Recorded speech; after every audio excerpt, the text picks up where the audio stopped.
낙심이라 되어 있습니다. 그 전에 뭐라고 되어 있냐면 그러므로 이제 단어가 있습니다.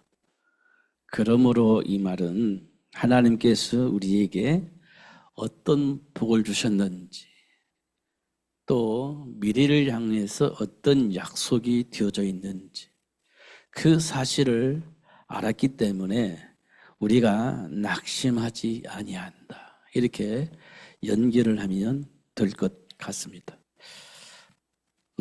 성경에 보면 허물과 죄로 죽었던 이렇게 표현했는데요.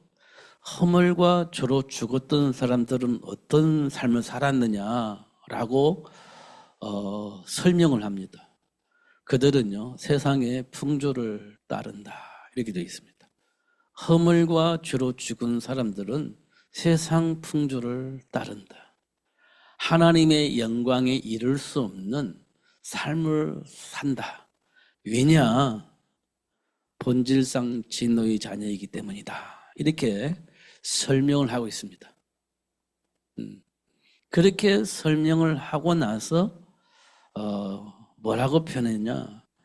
그 가운데 있는 너희를 부르신 이유는 여러 세대에 많은 사람들에게 그리스도 되신 예수를 말하게 하려고 하나님이 너를 불렀다 이렇게 얘기를 하고 있어요.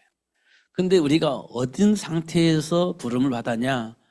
허물과 죄로 죽어서 세상 풍조를 따르던 본질상 진노의 자녀였다. 그런 우리를 불러서 여러 세대에 예수 그리스도를 말할 수 있는 사람으로 하나님이 우리를 축복하셨다. 이렇게 말씀을 하고 있습니다.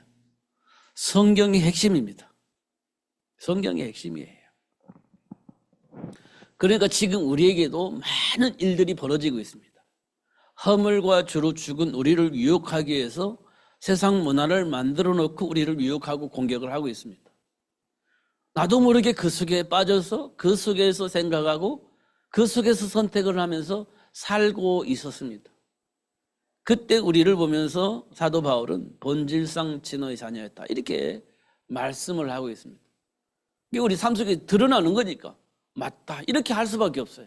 그래 맞아. 그래 나는 그랬어. 이렇게 말할 수밖에 없는 상황이 생기는 겁니다. 왜냐하면 드러나 버렸으니까. 그랬으니까. 어쩔 수가 없는 거잖아요. 그걸 부인할 수는 없잖아요. 드러나 버렸는데. 아, 그랬구나. 그랬습니다. 그런데 하나님이 우리를 불러서 여러 세대에 있는 수많은 사람들에게 이 사실을 알리는 사람으로 하나님 우리를 축복하셨다. 이렇게 말씀을 하고 있는 겁니다. 그렇기 때문에 지금 우리가 본문으로 돌아가면 낙심하지 아니한다. 내면에는 그런 것들이 드러나지만 또 그럴 수밖에 없는 여러 가지 감정들이 있지만 그래도 우리가 낙심하지 않는 것은 하나님을 믿는다 내가. 그렇게 되는 거예요. 그러면서 겉사람은 낡아지지만 우리 속사람은 날로 새로워진다. 겉사람은 자꾸 낡아지고 막 드러나고 또 드러나고 또 드러나는데 그 드러나는 일로 인하여서 속사람은 날로 새로워지고 성장한다. 이렇게 말씀을 하고 있는 겁니다. 그렇죠? 예수를 알기 전에 우리 삶의 모습과 예수를 알고 난 이후의 삶의 모습은 겉사람은 별로 안 바뀐 것 같아. 근데 속사람은 날로 새로워지는 겁니다. 날로 응답이 오고 새로운 세상을 보고 새로운 삶을 살게 되어지는 축복이 회복되어지는 것을 우리가 확인할 수가 있습니다. 지금 우리가 받는 환난은 경한 것이다 이렇게 되어 있는데요. 왜냐하면 지극히 크고 영원한 영광의 중요한 것을 볼 때 지금 우리 삶 속에서 일어나는 환난은 아주 가벼운 것이다, 경한 것이다 이렇게 표현을 하고 있습니다.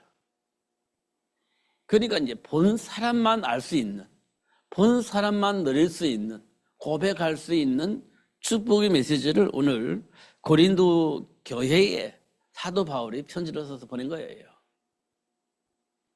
아는 사람만 알 수 있는, 본 사람만 알 수 있는, 그리고 무슨 말을 하는지를 알 수 있는 그런 사람들에게 편지를 쓴 거예요.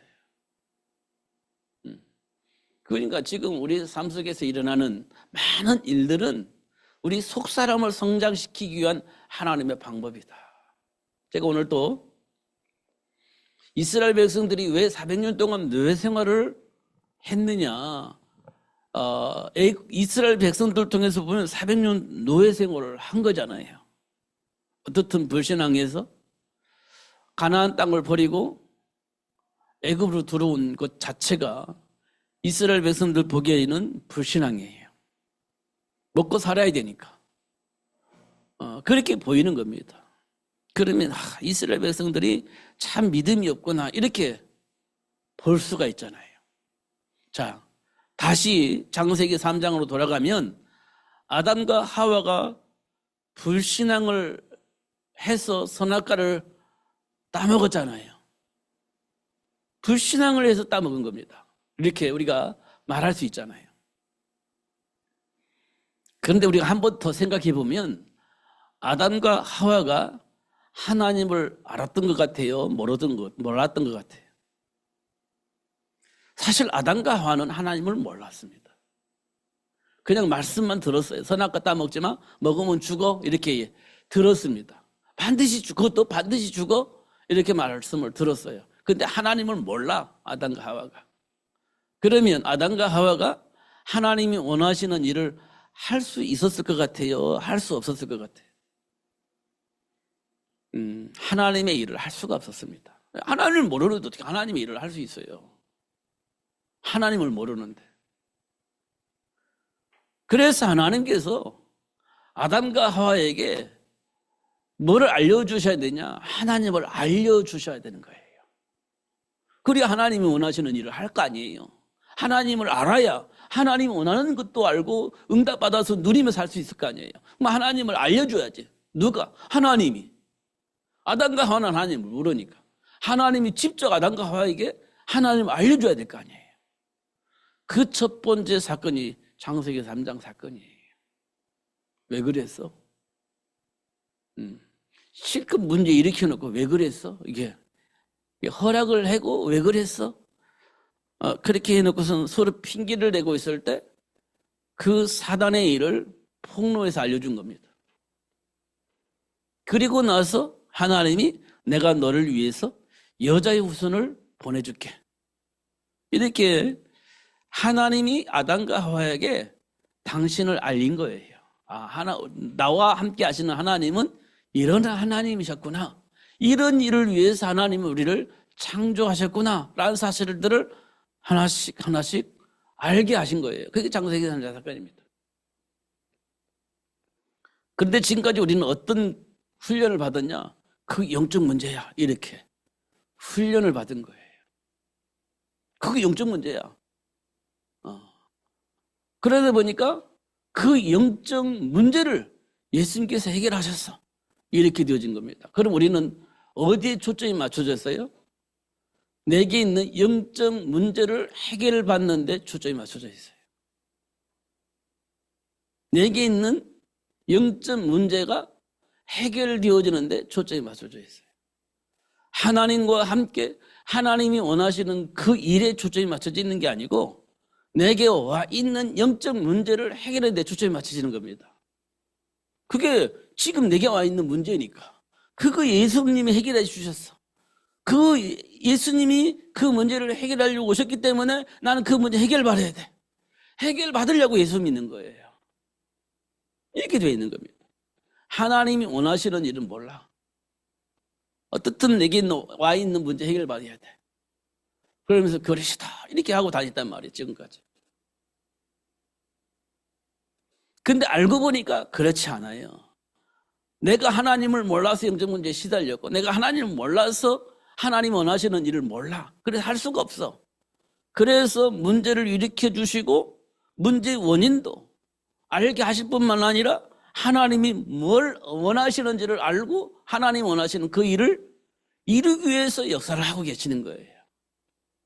우리가 내가 하나님을 알면 나를 통해서 하나님이 하시고자 하는 그 일을 알게 될 거 아니에요. 우리는 그 일을 위해서 준비하고 도전하는 거지. 단순하게 영적 문제 해결받고 그냥 하나님과 함께하는 삶이 아니라 하나님이 원하시는 그 일을 위해서 준비하고 도전하게 되는 거죠. 그리고 봐보세요. 요셉을 하나님이 불렀습니다. 하나님이 요셉에게 뭘 주셨죠? 하나님과 함께하는 삶을 누리라는 거였었어요. 그런데 그렇지 않아요. 근본적으로는 하나님이 원하시는 그 일을 위해서 요셉이 살았다는 거예요. 그게 뭐냐? 생명을 살리는 거였어요. 하나님이 당신들을 통해서 나를 노예로 팔았지만 하나님이 당신들 통해서 나를 애굽의 노예로 가게 하신 거예요. 왜? 생명 살리려고. 영적 문제 해결하려는 것이 아니라 하나님이 원하시는 생명을 살리기 위해서 당신들을 통해서 나를 노예로 팔게 하셨습니다. 이렇게 얘기를 한 거예요. 맞잖아요. 하나님이 원하시는 일이 뭡니까? 생명 살리는 거예요. 그런데 그걸 몰라. 이스라엘 백성들이. 그러니까 요셉이 죽고 난 이후에 애굽이 이스라엘 백성들이 400년 노예 생활을 했죠. 그때 하나님께서 요게벳을 불러가지고 야, 출애굽 가나안 정복 이게 하나님이 준비한 복인데 그러려면 누가 필요하냐? 그 일을 할 수 있는 사람이 필요하지. 그 일을 할 수 있는 사람이 필요하잖아요. 그러니까 요게벳을 향해서 야, 모세 준비해라. 이렇게 된 거예요. 왜? 내가 원하는 출애굽과 가나안 정복을 해야 할 사람이 필요한데 그 사람이 필요해. 너 준비해. 이렇게 된 거예요. 하나님께서 요게벳을 불러가지고. 근데 그 말을 요게벳이 알아들은 거예요. 그래서 모세를 준비한 거잖아요. 그런데 시간표가 또 있네? 근데 왕궁으로 들어가서 40년 동안 왕자로 사는데 이스라엘 백성들 해결해 보려고 이렇게 또 반란도 일으켜 보려고 했습니다. 그런데요. 하나님의 시간표가 아니야. 그래서 이 모세가 반란자로 지명이 되고 모세는 도망갔습니다. 근데 하나님께서 80세 된 모세를 불러가지고 다시 애굽으로 들어가게 했어요. 이때 우리가 주목을 해야 할 부분이 있어요. 주목을 해야 할 부분은 모세의 힘과 능력이 아니에요. 모세의 힘과 능력이 아닙니다.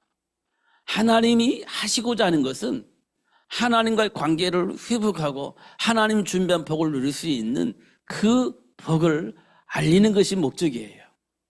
출애굽을 하는 데 목적이 있는 게 아니고 하나님과의 관계를 회복할 수 있는 하나님 준비한 그 일을 할 수 있는 그 축복의 통로를 알리는 데 목적이 있는 겁니다. 그래서 희생제물 어린 양의 피 비밀을 모세를 통해서 알게 해주세요. 그리고 10가지 기적을 통해서 기적이 일어난다고 해서 해결되는 게 아니에요. 희생제물 어린 양의 피 비밀이 회복될 때 해결되는 거예요. 그게 10가지 기적을 일으킨 이유입니다. 기적이 일어나면 다 해결되잖아요. 좋다. 야, 능력이 좋다. 근데 그것까지 해결되지 않아요. 희생제물 어린 양의 피 비밀이 회복될 때 비로소 노예에서 해방되어지고 그 비밀을 가지고 가나안이 정복되어지는 겁니다. 그게 하나님이 지금 우리에게 하시는 일들이에요. 우리는요, 그리스도 해가지고 문제 해결 좋다. 능력 좋다. 막 수많은 사람이 쫓아다니죠. 막 기적이 일어나니까, 역사가 일어나니까. 그것 가지고 하나님 나라가 회복되어지는 게 아닙니다. 기적을 통해서, 역사를 통해서 일어나는 게 아니에요. 그리스도를 아는 것이 중요합니다. 그러면요, 그리스도를 알면 막 기적이 나고 사람들 막 구름대같이 밀려주고 너무 좋잖아요. 할렐루야 이거 갈 수도 있잖아요. 근데 하나님이 그걸 원하시는 게 아니에요. 현장이 왜 죽어가고 있는지, 하나님이 원하시는 것이 무엇인지 그게 아는 게 중요한 겁니다. 그래서 온 천하에 다니며 이 복음을 증거할 수 있는 제자가 필요한 거예요. 몰려드는 게 중요한 게 아니고 다니면서 복음 전할 수 있는 제자가 필요한 거예요. 모든 민족을 제자 삼을 수 있는 그런 제자가 필요한 거예요. 그런 어린 양을 만들어내라고 예수님께서 말씀을 하신 거예요. 맞잖아요. 그러니까 하나님이 방향성이 분명해요.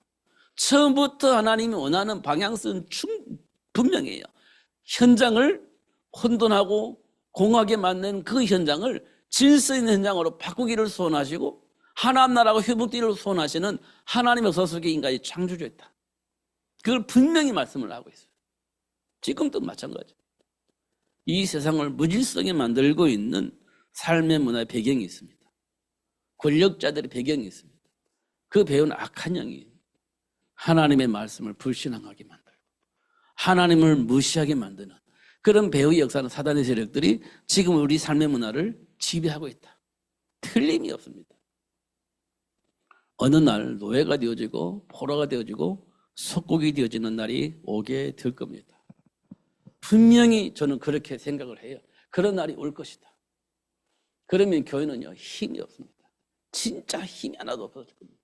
다 진짜 힘이 없어서 포기할 수밖에 없는 그런 상황이 만들어질 겁니다.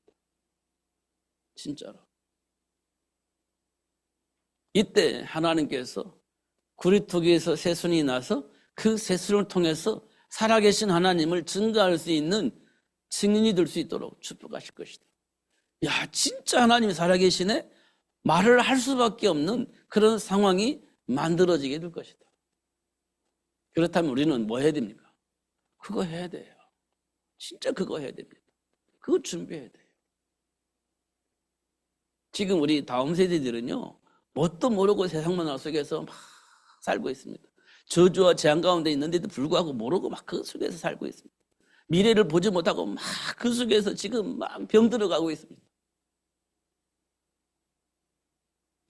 여러분 안 보입니까?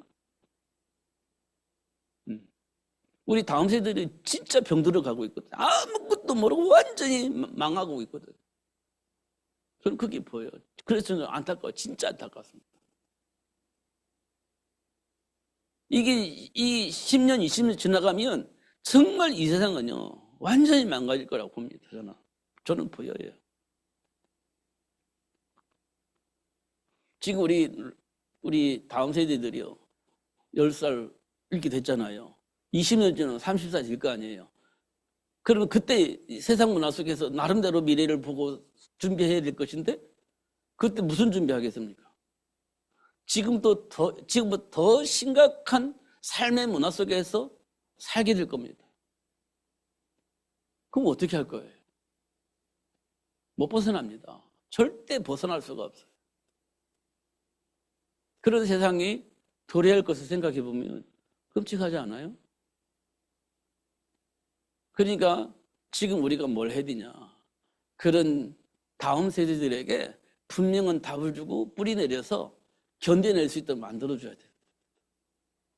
그걸 넘어설 수 있도록. 누구처럼? 요셉처럼. 누구처럼? 다니엘과 세 친구들처럼. 그걸 넘어설 수 있는 자녀를 만들어내야 돼요. 그래야 이게 바뀌는 거예요. 사도 바울이 그걸 한 거예요. 회당에 들어가서 불러가지고 서원에서 집중적으로 훈련해서 로마서 16장 일꾼들을 만들어냈잖아요. 그게 로마 복음화의 비밀이거든요. 그거 아니면 망한다니까요. 그거 아니면. 그리고 우리는 어떠세요? 항상 깨어있어 기도해야 돼, 진짜로. 항상 깨어있어 기도해야 돼. 그게 굉장히 중요한 겁니다. 그럼에도 불구하고 우리가 낙심하지 아니할 것은 겉사람은 낡아지지만 속사람은 날마다 새로워질 것이다. 왜냐? 하나님이 그렇게 인도하시고 역사하실 것이기 때문에. 이게 뭐냐? 생각의 전환이에요. 생각의 전환. 여러분 힘들면 아무것도 하기 싫잖아요. 힘들면. 근데요, 목표를 가지고 있는 사람은요, 그 힘을 넘어설 수 있어요. 그 힘을. 어저께인가 보니까요. 어저께인가 그 현이라는 그 사람이 있잖아요. 달리기 하는, 아니 뭐 어떻든 그 사회 운동하는 그런 크리스찬이 있습니다. 현이라고 하는. 그 사람이 이렇게 트랙에서 달리기를 하더라고요. 100km? 근데 이제 한 사람이 달리는 것이 아니라 20명 이렇게 짜가지고 이렇게 몇 킬로씩 해가지고 100km를 달리는 거예요. 그래서 그게 7시간? 7시간? 그렇게 하는 것 같아요. 정확히 시간을 모르겠는데 지금 내가 그거 말씀드리는 게 아니고, 그 마라톤 선수 가운데 이봉주라 이런 선수가 있어요. 이봉주라. 그 금메달 땄나요? 어떻든 이봉주라는 그분이요. 서 있을 수도 없었고 걸을 수도 없었던 병에, 희귀한 병에 걸렸었던 사람이에요. 마라톤 선수인데 설 수도 없고 걸을 수도 없어요. 이렇게 막 몸이 계속 앞으로 거꾸러지니까 설 수도 없고 걸을 수도 없고, 그 한 2년인가 3년인가 그 치료를 받았는 것 같아요.